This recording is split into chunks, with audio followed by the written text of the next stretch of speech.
Okay. Again, thank you so much for joining us today. Want to welcome everyone to today's webinar, Improving Postpartum Care. I'm Alice Benjamin, and upon today's completion of today's program, a wonderful webinar that we have lined up for you, there will be an evaluation and a quiz. Once completed, participants will be able to receive one continuing education contact hour provided by nurse approved, a licensed BRN CE provider, courtesy of Couplet Care. Now, just a few housekeeping rules before we get started. Today's session is being recorded, so please, we ask that everyone be respectful and mindful of HIPAA. Also, we invite you to engage into the chat box with your questions and your comments. Our speaker for today will try her best as she's going through her presentation to answer your questions, but if not, we will review those at the end and hopefully get all of those answered. And again, today's program is Improving Postpartum Care. Despite advancements in maternal health care, the postpartum period remains one of the most vulnerable and under-resourced phases in women's lives. In the United States, rates of mistreatment in childbirth-related healthcare services is high, and many mothers report unmet needs related to their physical journey, mental health, and infant care. There are opportunities to improve postpartum care for patient safety, dignity, and support during inpatient care, the hospital discharge transition, and through the fourth trimester. In this webinar, medical anthropologist Dr. Kristin Tully, who's also an assistant professor in the Department of Obstetrics and Gynecology at the University of North Carolina at Chapel Hill, will describe research findings on postpartum care and list multi-level interventions. Dr. Tully will also discuss how strategic enhancements in clinical workflow, the built environment, and postpartum support can create positive experiences and outcomes. Without further ado, I'd like to pass the mic over to Dr. Kristin Tully.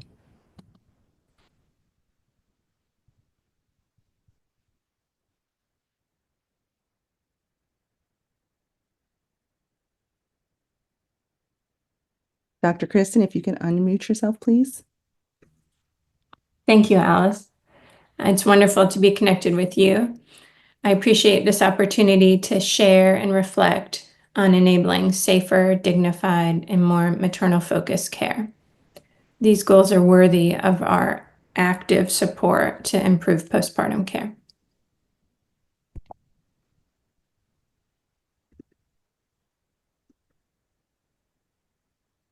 As mentioned, I'm a medical anthropologist, which means I study people across cultures over time, and particularly how pregnant and postpartum people are set up to thrive. I do that as faculty at the University of North Carolina at Chapel Hill in the Department of Obstetrics and Gynecology. I also founded a UNC spinout company, Couplet Care, where I serve as chief scientist. I'm grateful for research funding from federal sources, including the National Institutes of Health and the Agency for Healthcare Research and Quality, as well as other organizations like the Association of American Medical Colleges, the American Heart Association, and the Patient-Centered Outcomes Research Institute. Compliance with the World Health Organization code is important to me, both on an individual level and with collaborations. I also wanted to share that I'm a mother too. And I have experienced aspects of my program of research. This work is meaningful, and I do this in community with you all because we deserve so much more than is currently supported. So the objectives in this session, I'm going to touch on key challenges in postpartum hospital settings, discuss how respectful maternity care practices can improve maternal experiences and outcomes, explore some tools to reduce maternal strain, promote infant safety, and support breastfeeding. And I'll describe the concept of the fourth trimester and offer open access educational resources.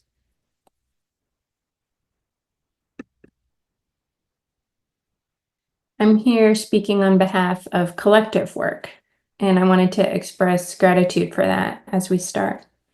What an opportunity that we all have to change the narrative, to assess, counsel, and walk with people through such important parts of their lives, and to have fun doing that together.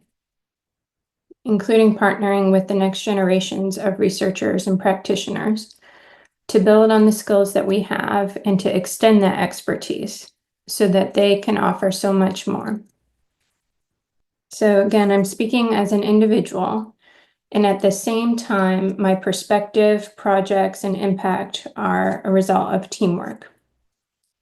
Coming alive and coming together is something I treasure. And this is the work. The mission here is to improve the health and well-being of North Carolinians and others whom we serve. To accomplish that, we must address what people need to know and feel and have happen to be safe and well. A big part of that is technical expertise, surgical skills. And my role as a social scientist in health services research is to be a part of systematically documenting, synthesizing, and then amplifying what is deeply felt by many, but not obvious to others or universally supported yet. And so we need more follow-through innovation. And UNC here is special, but not unique. The things that all describe what we learn and experience are transferable. It's important for our home, our state, and beyond. And so when I speak of systems, and I say we and our, I'm broadly referring to us as a society. And so much is going well. Honoring that is key to growing and working together to address opportunities. And everything is at stake. When birth goes well and we have an interconnected system as shown here with the mom and baby and clinician all supporting each other, all together and peaceful, that's a beautiful thing. We have systemic issues, though, that undermine respectful, equitable, and supportive care, and disproportionately. Maternal mortality is the floor of our ambitions and our rights. We've been living in a crisis of our own creation, and we are now.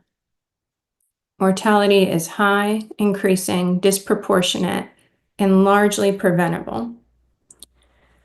This work that we do is challenging because it's real.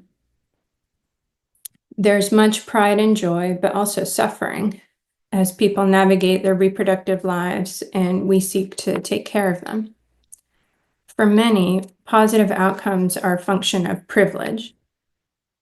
And so fundamentally, I study how we value each other because it shows. Our perspectives on what structures and practices are acceptable and what aren't for our patients and ourselves guides everything. And the light in this story is that we can undo it. It's a choice about what we're willing to do. And at the same time, I'm aware that there are different levels of agency in this story. I wanted to highlight that the postpartum period is increasingly recognized as an essential part of this continuum. It's the time we lose people the most. It's heartbreaking, too, that the word postpartum can be shorthand for postpartum depression. That says a lot.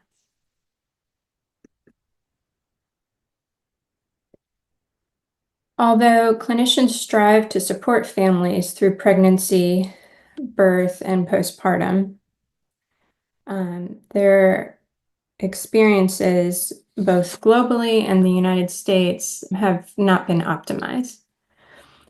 Various forms of mistreatment are common in perinatal care.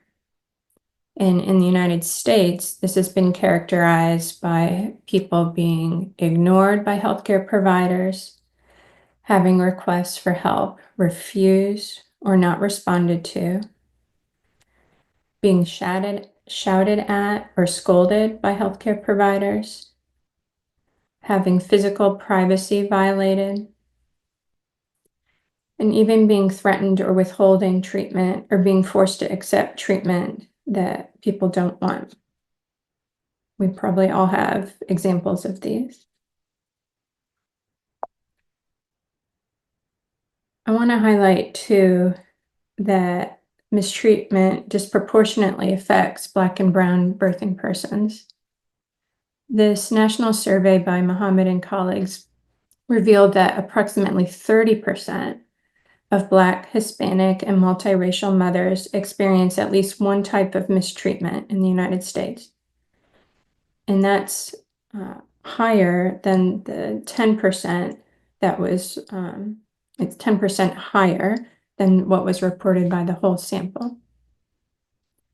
In addition, nearly half, 45% of all respondents in this national survey reported that they held back from asking questions or discussing their concerns with their healthcare team during pregnancy or childbirth.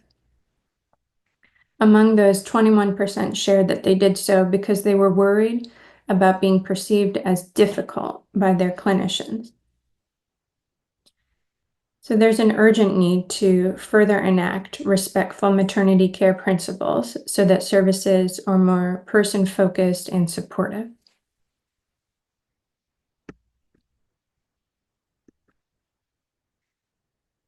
Some of the really exciting work that we've been doing here has involved filming in the context of research. And so with transparency for families who consent and their healthcare team, and by that I mean signs on the door and signs in the room that we're filming as part of approved research. We have been learning a lot about people's experiences of care and the trajectories of those. And so I wanted to share this screenshot of that filming to show an example of a quote. A mom is sitting in a postpartum bed and talking, saying that she's afraid. She's afraid if we stay here too long, they're just going to forget about us. And as part of this work, which was funded by ARC and a patient safety learning lab, we also surveyed hundreds of postpartum parents. And something that was quite common, and you see the statistic here, 27.6% of people reported that a member of your healthcare team failed to respond to your request for help in a reasonable amount of time. And so this is not what we're striving for, but it is very much reflective, not of the individuals involved, but on structural drivers of healthcare and what we're able to do. So when I say enabling more dignified and compassionate care, I mean investing in the workforce and having policies that are at least accommodating, ideally uplifting, but at least accommodating to the reality of daily practice and people's needs. Because again, this is not finger pointing about any individual. This is about how we're setting up our systems of care to care for the people that are navigating their journey.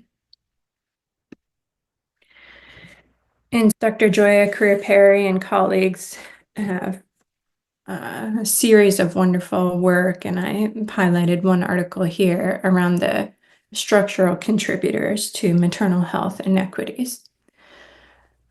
We talk a lot that the conditions in which we're born, grow, love, become families, and hopefully thrive together matter. And there's increasing attention to the ways in which daily life and health outcomes are shaped by policies, systems, resource distribution, and community networks. And so that's what I mean by the structural contributors to health and healthcare. And these issues are not new.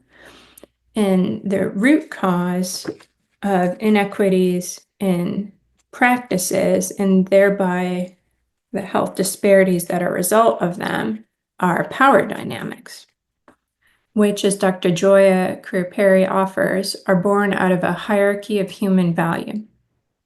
We prioritize some and we disinvest in others. And there are historical and current contexts influencing trust and interactions and how things go. And that's a lot to reckon and unpack. And I want to acknowledge the seriousness of this topic and the multiple levels of influence. And so I hope that affirming this is useful as part of continued conversation and strategic planning.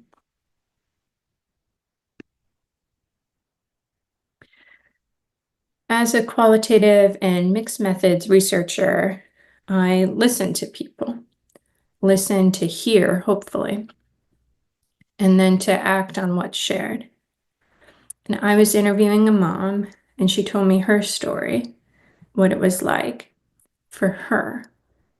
And this is a part of it voiced by a collaborator.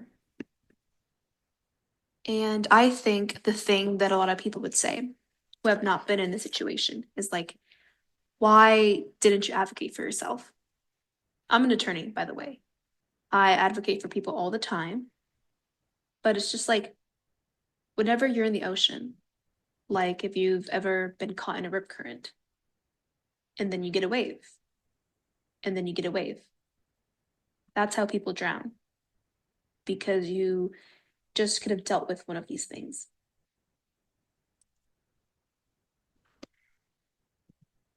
The little things add up. And so, of course, there are acute emergencies, but as articulated here, there are compounding effects that become overwhelming. And so it's too much to bear, too much to take in, too much to cope with, too much to protect yourself against sometimes. And so people don't come back, right, for their postpartum visit, or they can't.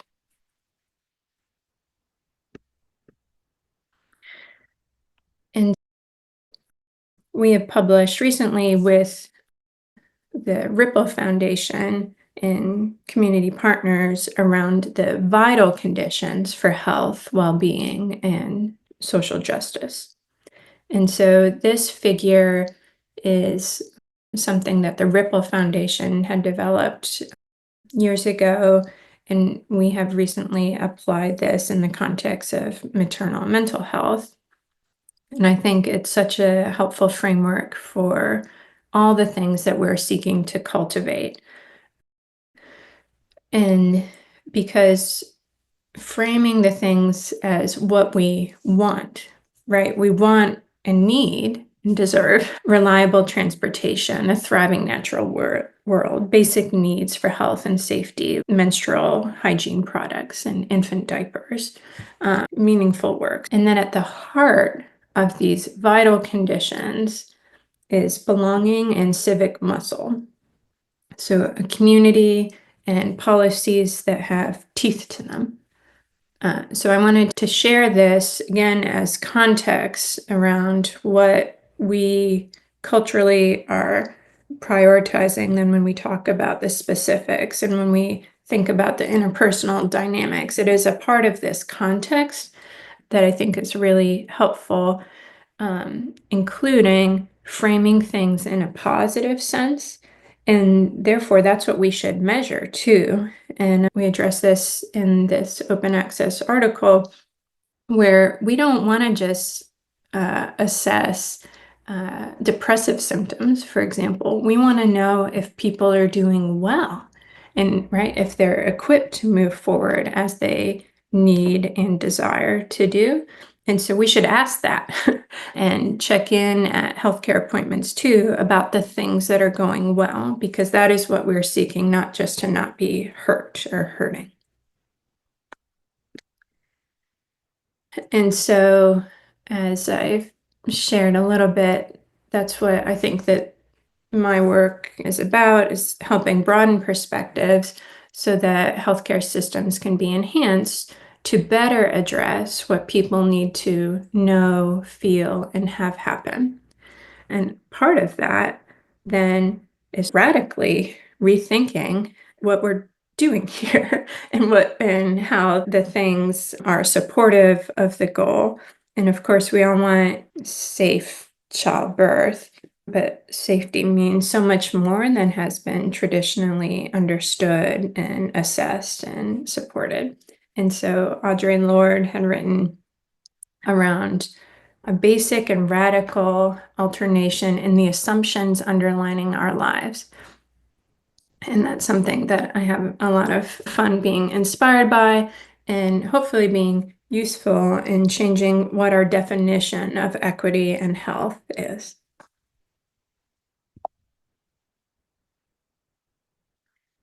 Because health is a human right. And I think that we will increasingly, across populations and service lines, move toward this shared understanding and structure around the concept of, and maybe catch up with other parts of the world, which have been advocating and describing things that are helpful, for example, midwives, in achieving safe motherhood in a holistic concept. And I have a list of references and happy to share any of those as helpful. And we've just summarized this recently in a forthcoming article in Seminars in Perinatology, where we can support autonomy through best practices, through relationships, so that we have both positive outcomes and experiences, which, as the World Health Organization describes, as a meaningful endpoint in and of themselves.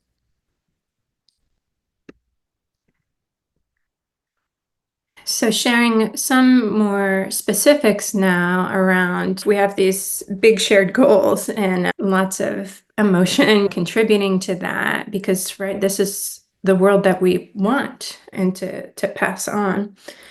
And in the context of research, then we asked study participants here in North Carolina about meaningful measures. So the question in this postpartum interview that was conducted around 2 weeks postpartum with 40 participants, if I'm recalling correctly, we said, if healthcare services were going well, how would we know that? And participants responded to that open-ended question with themes around metrics. So what is important to ask about? What content, right? What should the items be on a questionnaire or when we're connecting with people in other ways? Timing. So when should we have feedback? And process. How should we engage in ways that are safe and meaningful for all involved? And so I've listed sort of the main categories here. And again, this is open access publication. What I want to really highlight is that, number one, these priorities from moms are not fully aligned with what we currently assess. So I think that improving national and local measures is helpful. And as comes up too many times in projects in different forms, people are worried. They're worried how information might be used against them. And so when you ask, about how your visit was, if we're talking inpatient postpartum, if we're talking about prenatal care, postpartum visit, or other aspects of healthcare,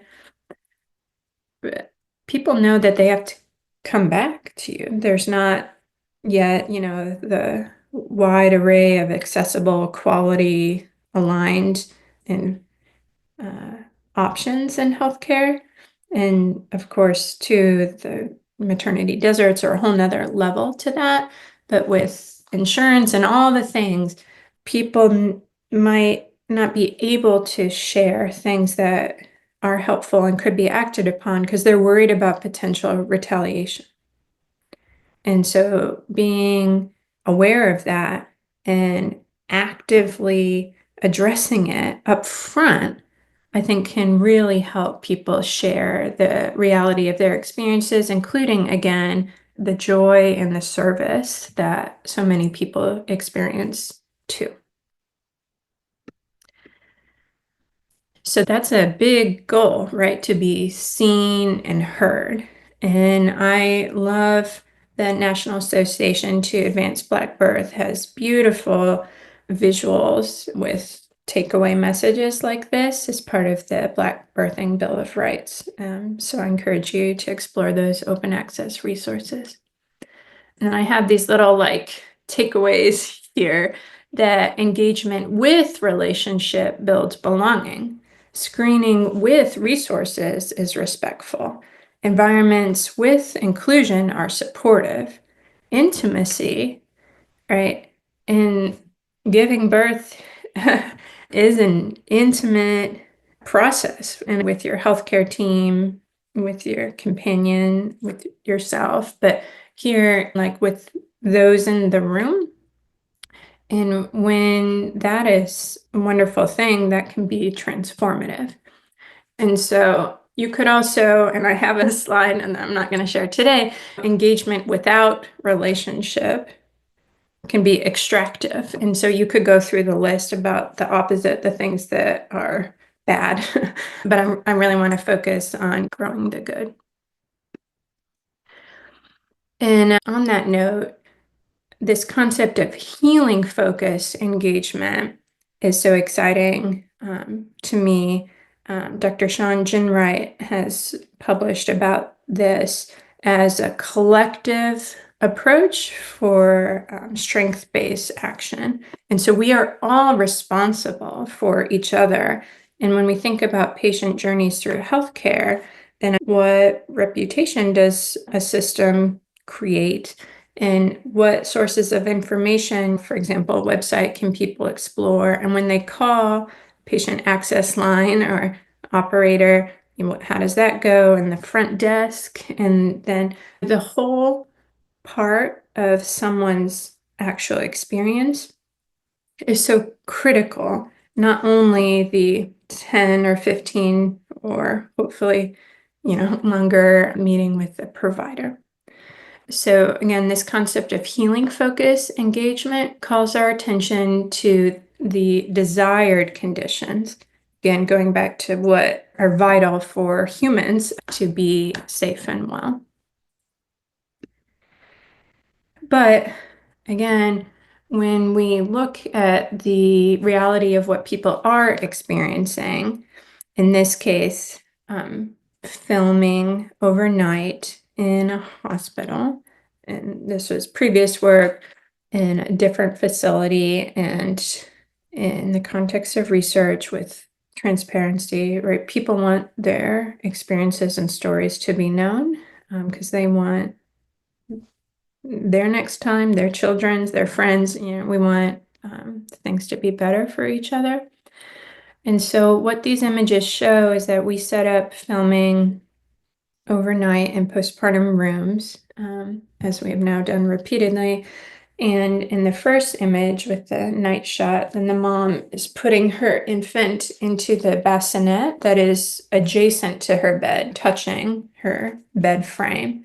But what many of us may have experienced and what we see here, right, is people's arms don't work that way. We can't put newborns down safely with those high sidewalls.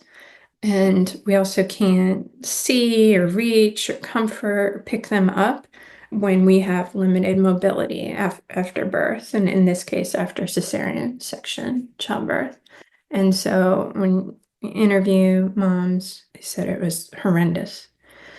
And so we published about that and the implications, not only for people apologizing to their babies for putting them down inadvertently roughly and crying alone at night, but there are things that can help, things we can do this better to reduce strain. So instead of reaching over and twisting and trying to pick up your baby, we have successfully designed a bassinet that can come over you, and so that you can see and touch your baby as you like and need for both maternal recovery and infant safety.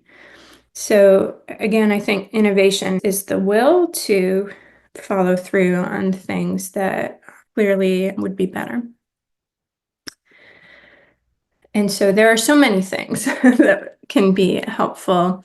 And Dr. Monica McLemore has this framework for advancing health equity that I think is so useful to describe the different levels of intervention.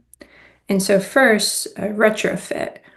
What now? What's the workaround? What's the immediate thing we can do at the bedside or in the next visit or with someone today? So given everything else, given the constraints of the social structures and systems that we're in, what helps? And folks do this all the time, right? And then reform. What is the near-term system strengthening at the clinic level or hospital, or how can we enact things that are best practices that aren't universally occurring yet? And then reimagine, that's long-term transformation of the ecosystem or the conditions in which we're in. And that's where the structural drivers come in. And I have a lot of fun identifying, specifics with these, but I wanted to offer a retrofit could be a positive coping strategy to make it through or have less harm or access to information. Reform staffing models. There are guidelines for that aren't universally adhered to yet, so we could do that. Or improve the built environment, the structures that we're navigating. There are things that can be better, right? Human-centered design. And reimagine paradigm shift, strength-based healthcare and integrating or having community perspectives lead, quality assessment or direct funding, lots of things. And so we are trying to be useful with those things, because one of the things that we learned in what we call the fourth trimester project, in fourth trimester, meaning, and this is a concept Dr. Sheila Kitzinger put forward decades ago, and we here at UNC have just helped amplify that around birth as a part of a continuum. And it's just how far out do we want to go? Perinatal, pregnancy, birth, and a year postpartum. Postpartum is also forever then. This is part of our life course. But fourth trimester, can be considered roughly the 12 weeks following birth. And so all the things that happen then are results and reflective of everything that came before and how our sort of legacy is people, why babies are so dependent on us. There are reasons why we need each other. And I'll shift though now to just focusing on access to information was one of the things that participants in this PCORI funded work on the fourth trimester that they shared. It's been too little too late, including with information on postpartum healing and the thresholds of concern, not only the urgent warning signs, but what's typical. And so people describe feeling alone because they were, and only given access to information that they knew to ask about.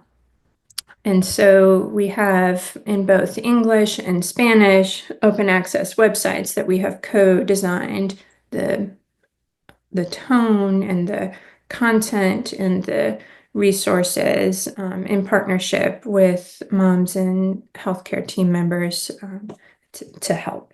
So newmomhealth.com and saludmadre.com are available.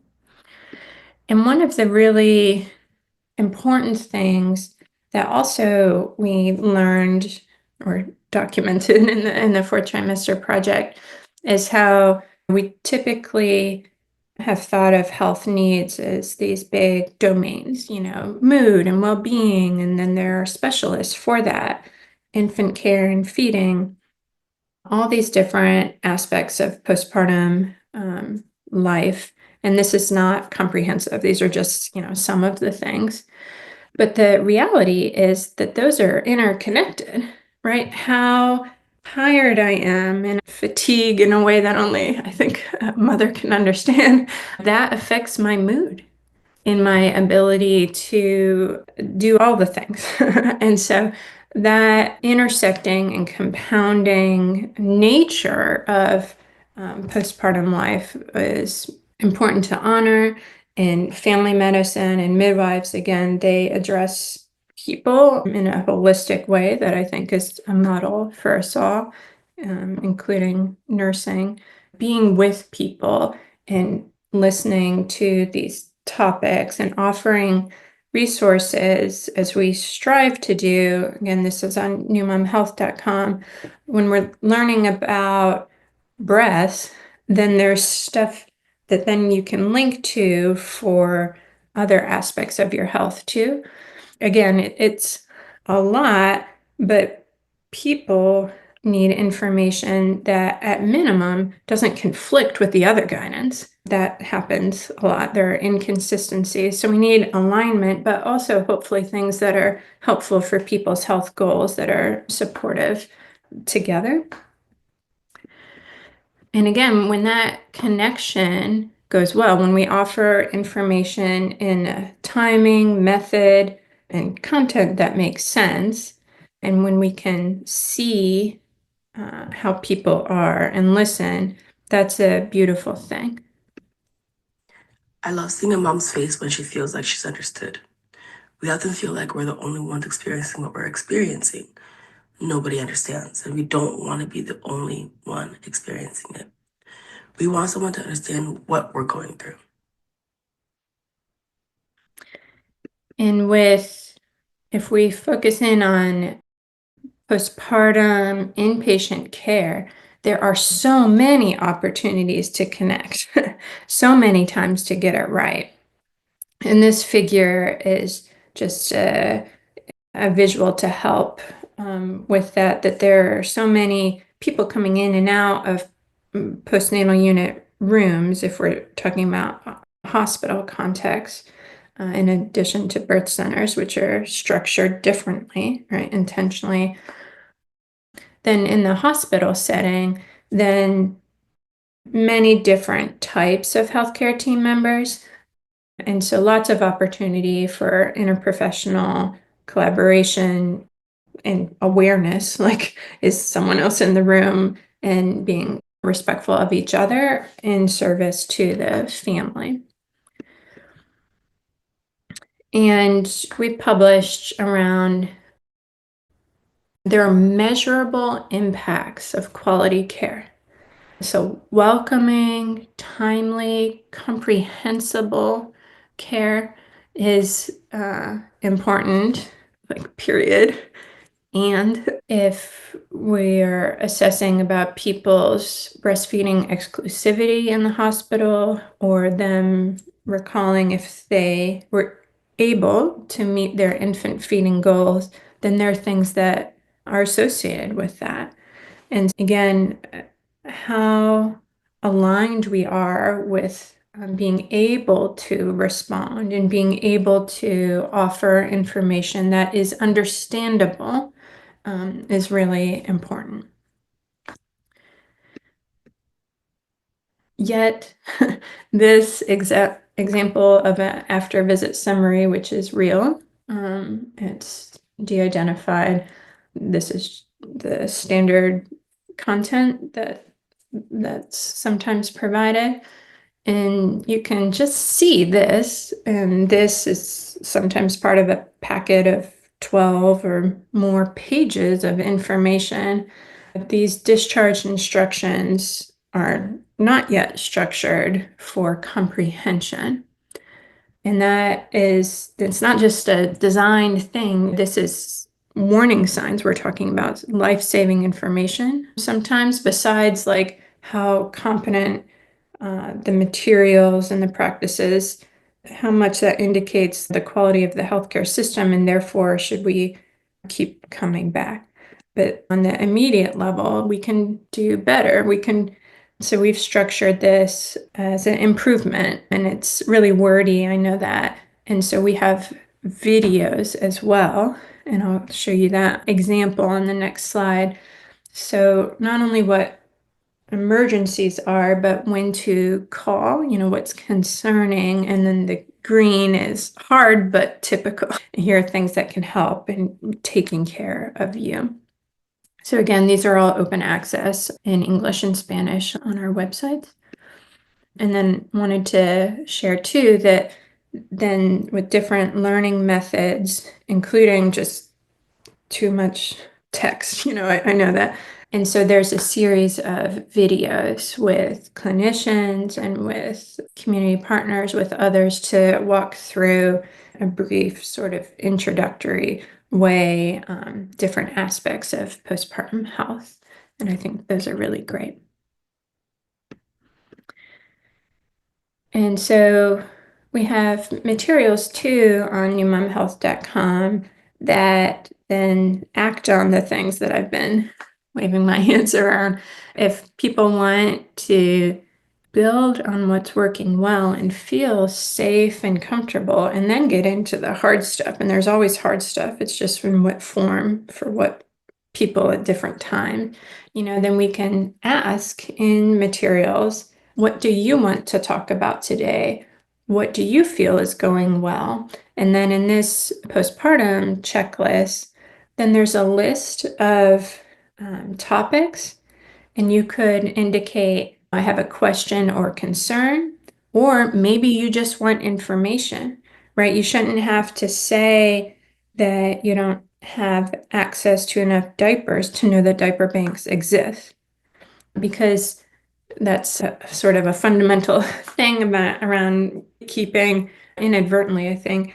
But also, people can donate if they have more than they need at that time. So I think that signposting programs and services that are available, and they're there because help helps, is a really great approach.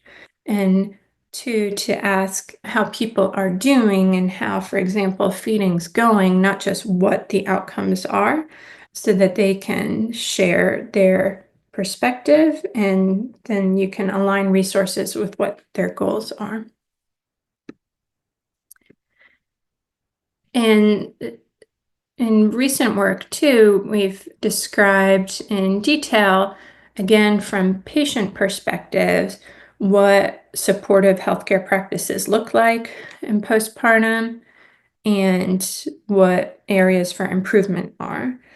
And again, meaningful education is on here. And I want to highlight, both through this screenshot image and from people's words when we ask them, about how their care was, communicating with companions or whoever the support people are is really important. And again, a part of human rights and childbirth, access to companionship and that safety. It's people's whole world, those who they trust. And trust, I think of a lot, is the information that's important to me safe with you. And so our, not just information, but anything, our babies, ourselves. And so people want thorough assessments, and they want support for their health, emotional and physical, recovery. And so again, we've described this in detail with examples in the article. I'll just highlight some of the areas for improvement. Include focusing on patient priorities and values. So you would need to ask that to build on that. And I don't mean that flippantly, to have time, training, and emotional capacity to hear, and then to align resources with what matters most, and to support discharge readiness, not just the discharge transition. And so when we asked if people were around the timing of hospital discharge and postpartum, sometimes people are well equipped and prepared to go home and transition to ongoing care, hopefully. And sometimes people don't want to stay there another minute, right? And that's why they're ready to go, because it's not been supportive of them. And that we want, of course, to eliminate with investment in safe nursing levels, and with support for residents and interpreters and the whole team. I mean that as inclusively as possible. Because I think the real goal here, right, if we are reimagining what's possible and what we can achieve, is really cultivating these sacred moments in healthcare. And Martha Quinn and colleagues out of the University of Michigan have published on this, and it's so inspiring. Healthcare team members have described their own experience of sacred, memorable, connecting moments that patients and clinicians share together. And so that can happen in times of crisis and sadness or during times of joy. And so I have this beautiful photo here to show this is mom postpartum in the bathroom, and the nurse or whoever this person, what her role is, she is as intimate and close as people can get, and that's really, really special. And again, safe birth, survival, our experiences with that, with decision making and autonomy, and we want people to be treated well because they remember that. And in getting close to the end, I wanted to share that we have a series of digital stories that we've developed directly from research, observations, and the filming, because there is unwanted care variation in compassionate, dignified care. And in this example, and I won't play it here for time reasons, but they're all available at postnatalsafety.com. The family didn't have enough postpartum pads, and the Spanish-speaking family then is translating in their phone adult diapers. And so that is one example of perhaps what could be considered a little thing that is actually a very big thing and can be very isolating when we don't have access to hygiene products in this example, or language concordant care.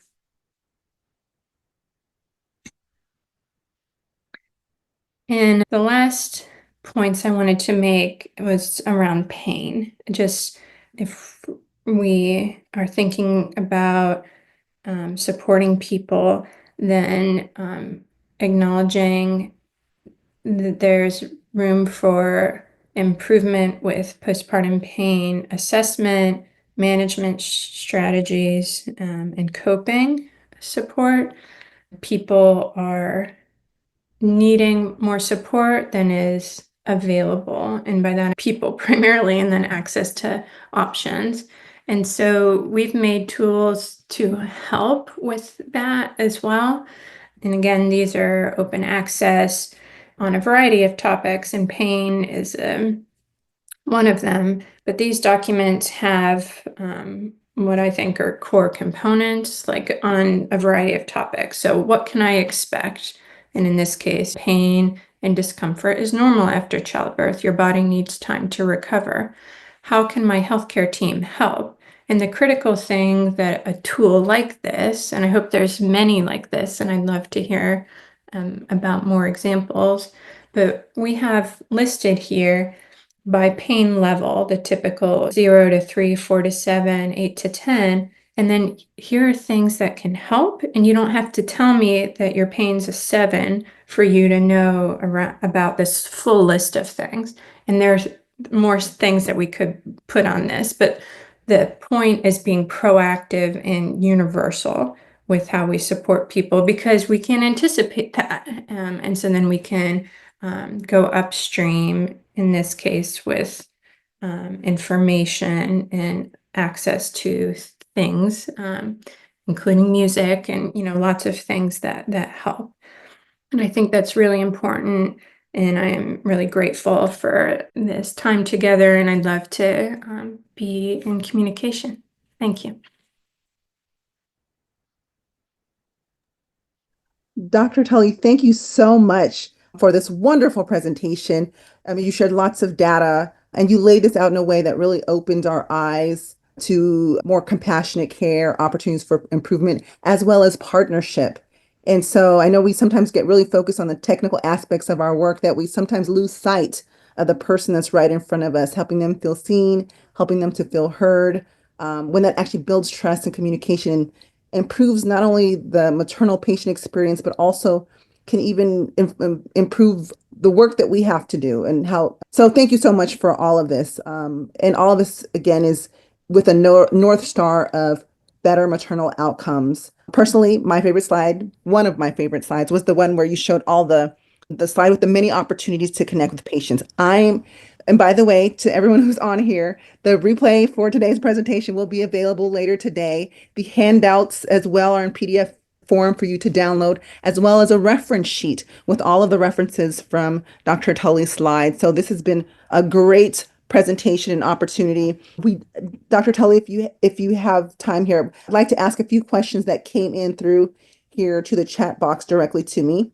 Let's see, where did they go? Okay, one of the questions, let's see here. Oh, okay. One of the questions that was asked is, what are some of the most immediate steps that hospitals can take to implement respectful, equitable postpartum care across diverse communities? Thank you. I think first investing with the staff, that's not an easy thing, but I think reviewing the nurse-patient ratios and adjusting accordingly to A1 guidelines is critical. Okay, thank you for that. Another question here is, how can healthcare providers reduce the risk of mistreatment, especially when birthing parents fear being seen as difficult or for advocating for themselves? Thank you. I think ideally we have structure for continuity of care so that we can build positive relationships with folks before we get to all that complexity, right? And it is a lot, and it goes so many different ways, right? For reasons that can't always be predicted. So, of course, that's ideal. And in addition to that, or when we can't, then things like eye contact and sitting, like being at the same level as people, and maybe presenting options, right? I've shadowed recently, and they say whatever needs to happen for my baby to be safe, and really being as clear and open as makes sense with what's available to align, again, their positive experience as well as positive outcome. Okay, wonderful. Thank you. Another question we have here, it reads, what moments or stories from patients have most influenced your thinking about the sacred nature of postpartum care? Thank you. That's nice. See, I think that I've sort of reached thematic content saturation here that with, we hear, I get really concerned about the worry, right? And the self-preservation tactics. And that was new and surprising to me as right when we're handed a form and people say complete this or do it, and then I do it like comprehensively. And others, right, we are making decisions about what we feel safe to share. And so that's what I really want to help be more proactive and universal with, telling people what supports are out there so that they don't have to make that decision, so that they can know the whole range of pain coping options, or they know about community-based resources or Postpartum Support International, right? With not having to disclose a problem, because then we're already suffering or have lactation when you're in a lot of pain. We should do that as much as we can, again, with paid leave during pregnancy and postpartum. And so there's a lot of structural drivers of being able to do that, but really being proactive is what I have heard in both, the challenging and positive stories. Thank you so much for that, Dr. Tully. We could literally be on here all day asking you tons of questions because obviously this is a topic much worthy of just 1 hour. So this is only the tip of the iceberg on conversations like this. But again, thank you so much for your time. We also want to thank those who attended. Again, today's webinar will be available for replay. You can download the handouts and the reference sheet. And for participants who also complete the quiz and evaluation, you can receive one CE contact hour provided by nurse approved, courtesy of Couplet Care. And Dr. Tully, quickly before you leave, if someone wants to reach out or contact you or have some follow-up questions, is there an email address or a website or somewhere where they can go to reach you directly? Yes, thank you. And I would really welcome that. My email address is my name, kristin.tully@unc.edu. Thank you. Thank you so much. And again, thank you to everyone participated. We hope you have a lovely and beautiful rest of your day. Thank you so much.